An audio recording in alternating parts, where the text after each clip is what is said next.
ஒன்னே ஒன்று சொல்கிறேன், எழுதி வச்சுக்கோங்க. இதுக்கு முன்னாடி இருந்தவங்க மாதிரியோ இல்லை இப்போ இருக்கிறவங்க மாதிரியோ ஊழல் செய்யவே மாட்டான். வணக்கம். நடிகர் விஜய் அவர்கள் இன்னைக்கு பேசியிருக்கிறாங்க. என்ன சொல்றாங்கன்னா, இந்த விஜய் மக்களோட பணம் ₹1 கூட ஊழல் பண்ண மாட்டேன், நான் ஆட்சி அதிகாரத்துக்கு வந்தா ஊழலை ஒருபோதும் சகிச்சிக்க மாட்டேன் அப்படிங்கிற மாதிரி பேசியிருக்கிறாங்க. இந்த பேச்சு வரவேற்கத்தக்கது, மனப்பூர்வமா வரவேற்கிறோம். அப்படிப்பட்ட ஒரு நிர்வாகம் தான் தமிழக அரசியல்ல, தமிழக ஆட்சியில வரணும்னு ஆசைப்படுறோம். தமிழகத்தில் இருக்கக்கூடிய மாணவர்கள், இளைஞர்கள், பெண்கள், பெரியவர்கள் என்ன எல்லோருடைய எண்ணமும் இங்க ஊழல் இருக்கக்கூடாது, லஞ்சம் இருக்கக்கூடாது, ஒரு நேர்மையான நிர்வாகம் நடைபெறணும். எந்த ஒரு விஷயமா இருந்தாலும் நேர்மையா நடைபெறணும், எல்லாருக்கும் ஒரு சம வாய்ப்பு கிடைக்கணும்னு விரும்புறோம். விஜய் அவர்கள் இந்த மாதிரி சொல்றத நாமளும் வரவேற்கிறோம். ஆனா விஜய் சொல்றத நம்ப முடியுமா அப்படின்னா அங்கதான் நமக்கு பிரச்சனை வருது. ஒருத்தர் சொல்றத நம்புறதும் நம்பாததும் அதை நம்மளை பொறுத்து இல்ல, யாரு சொல்றாரோ அவரை பொறுத்து. விஜய் அவர்கள் சரியான வாழ்க்கை இது வரைக்கும் வாழ்ந்திருக்கிறார் அப்படின்னா, அவர் நான் நேர்மையா இருப்பேன், ஊழல் பண்ண மாட்டேன் அப்படி சொன்னா அதை கண்டிப்பா நம்ம ஏத்துக்கலாம், மனப்பூர்வமா ஏத்துக்கலாம். நாளைக்கு நான் ஆட்சி அதிகாரத்துக்கு வந்தா எந்த ஒரு ஊழலும் பண்ண மாட்டேன் அப்படின்னு சொல்லக்கூடிய விஜய் இது வரைக்கும் எப்படி இருந்திருக்கிறார்? உதாரணத்துக்கு 1-2 விஷயம் மட்டும் சொல்றேங்க. நடிகர் விஜய் அவர்கள் கோடிக்கணக்கில் சம்பளம் வாங்குறார். வெளிநாட்டுல இருந்து ஒரு லக்ஸரி கார், ஒரு சொகுசு கார் வாங்கிட்டு இந்தியாக்குள்ள வரார். வெளிநாட்டுல இருந்து சில விஷயங்கள் ரொம்ப சாதாரண மக்கள் பயன்படுத்தக்கூடிய சாதாரண விஷயங்களா இருந்தா அதுக்கு அரசாங்கம் வரி போடாது. மற்றபடி சொகுசு விஷயங்கள் வெளிநாட்டுல இருந்து நம்ம வாங்கிட்டு வரோம் அப்படின்னா அதுக்கு வரி உண்டு. அதுவும் கோடிக்கணக்கில் கொடுத்து ஒரு சொகுசு காரை விஜய் வாங்கிட்டு வராருங்க. இந்தியாவில் மறுபடியும் அதுக்கு வரி செலுத்தணுமா இல்லையா? வரி கட்டணும். ஆனா இவர் வரி கட்டல. கேஸ் கோர்ட்டுக்கு போகும்போது கோர்ட் சொல்றாங்க, வரி கட்டுறதை ஏதோ தர்மம் பண்றதா நினைச்சுக்காதீங்க சார். வரி கட்டுவது என்பது சட்டப்படி நீங்க செய்ய வேண்டிய கடமை.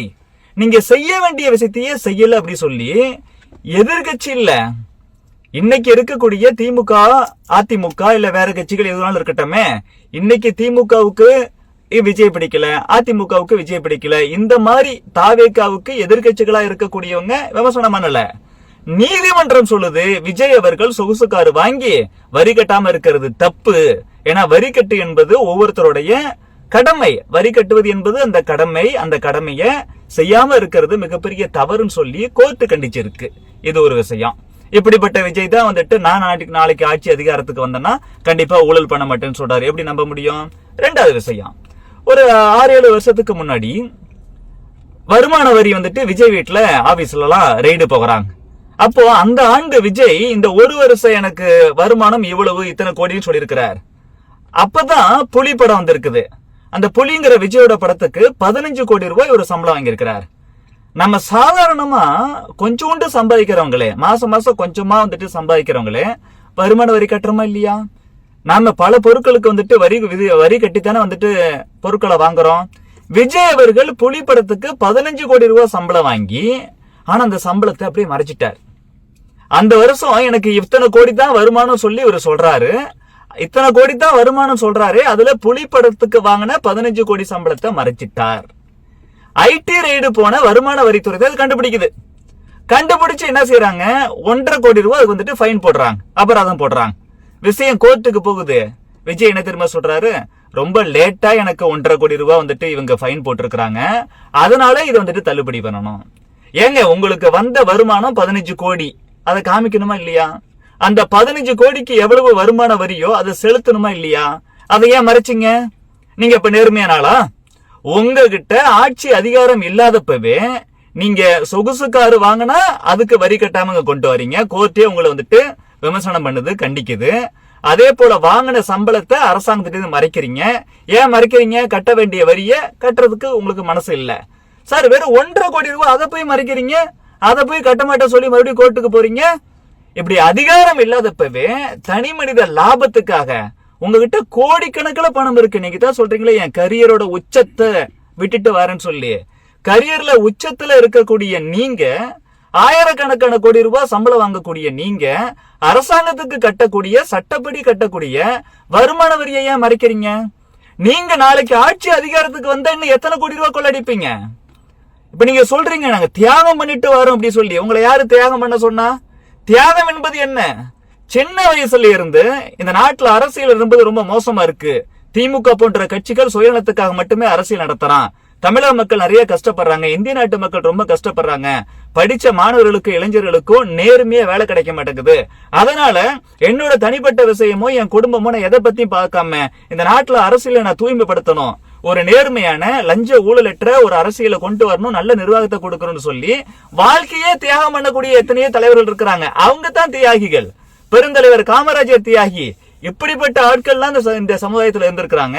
நீங்க 50 வயசு வரைக்கும் கோடிக்கணக்கில் வந்துட்டு சம்பளம் வாங்கி, அதுவும் பிளாக்ல வாங்கி கருப்பு பணமா வச்சுக்கிட்டு கட்ட வேண்டிய வரியை கட்டாம இருந்துட்டு இன்னைக்கு 50 வயசுக்கு மேல அரசியல் அதிகாரம் வேணும்னு சொல்லி உள்ள வந்துட்டு தியாகம் பண்ணதா சொல்றீங்க. என்ன தியாகம் பண்ணிட்டீங்க வாழ்க்கையில? ஒண்ணுமே நீங்க தியாகம் பண்ணல.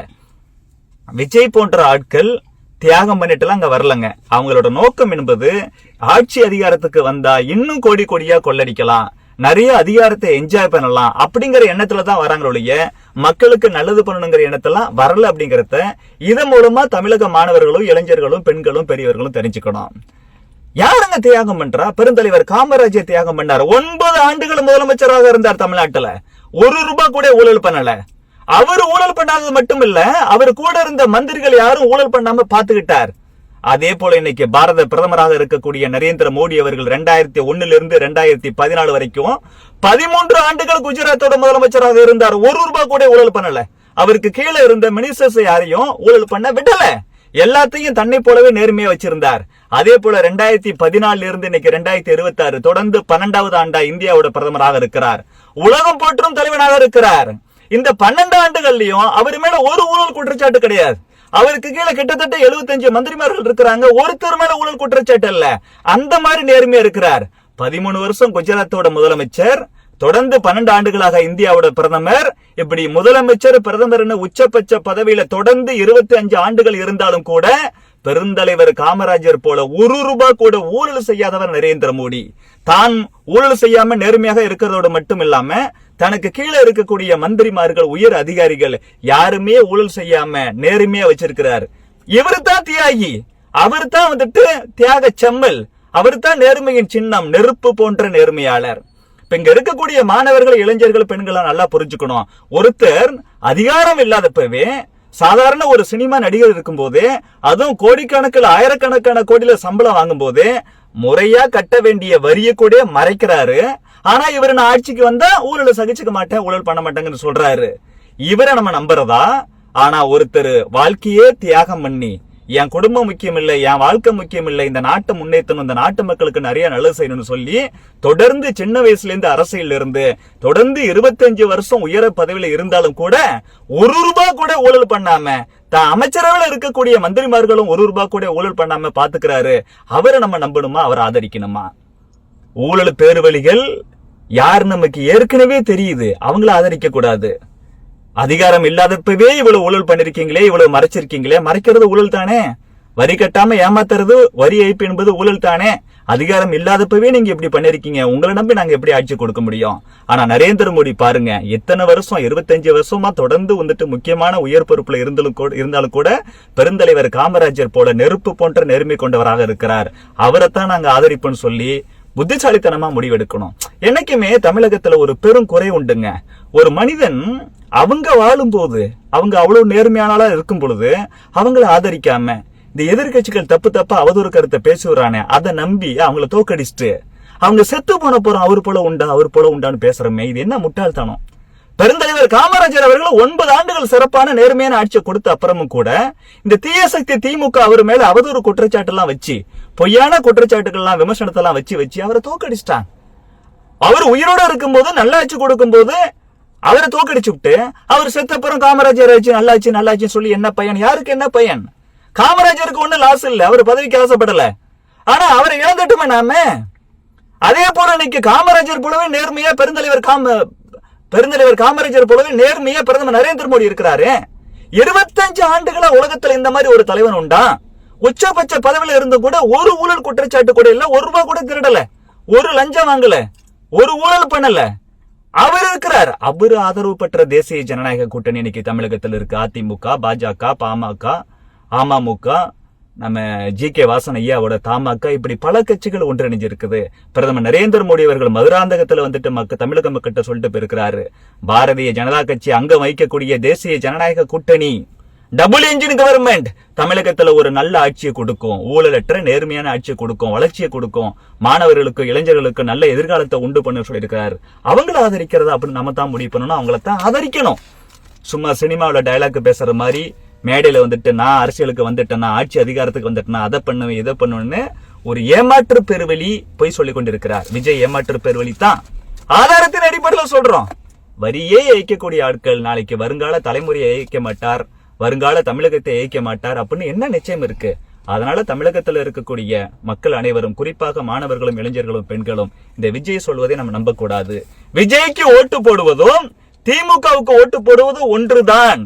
திமுக அப்படித்தான் ஊழல் பண்ணிக்கிட்டே இருக்கும், லஞ்சம் வாங்கிட்டே இருக்கும். ஆனா யாரோ ஒருத்தரை வந்துட்டு இங்க பூச்சாண்டி காமிச்சு அவங்க இப்படி இவங்க இப்படி சொல்லி இவன் ஊழல் பண்ணிட்டு இருப்பான். திமுக என்ன ஸ்ட்ராட்டஜியை ஃபாலோ பண்ணுதோ அதே ஸ்ட்ராட்டஜி தான் இன்னைக்கு விஜய் அவர்களும் பண்ணிட்டு இருக்கிறாரு.